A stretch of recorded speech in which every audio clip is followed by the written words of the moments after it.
When my daughter was born, a lot of my family asked me if I had opened an RESP for her yet, and if they could give me some money or write me a check for an RESP. And I said, I'm not going to open one for her, I don't think. And got a lot of weird looks. But one thing that has landed in terms of talking to them about whether or not an RESP is a good idea is, it's basically just like this one line of argument, right?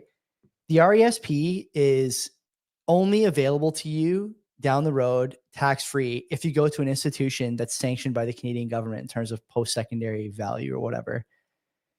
You don't want to be at the mercy of the government for sure. But also, are we not entering a world here where post-secondary education is basically worth nothing? Well, you obviously have the answer to this question, and I'm not going to say it is.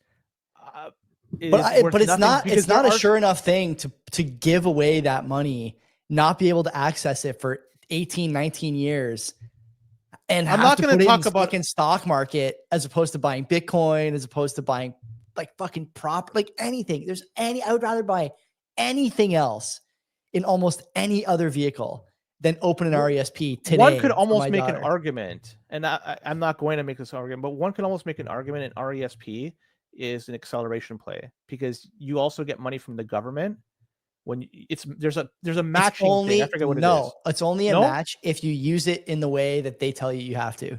Otherwise, how do they tell you? If you have to use it for education. And so the argument I was making is, look, how do I know that my daughter's going to, first of all, want to go to one of these stupid fucking schools? How do I know that those schools are going to be worth anything in terms of career prospects in 20 years? And how do I know that any of the stocks I put the money in are going to, perform the same that Bitcoin would, that anything? Yeah, 100%. So you can't. This is it. You could buy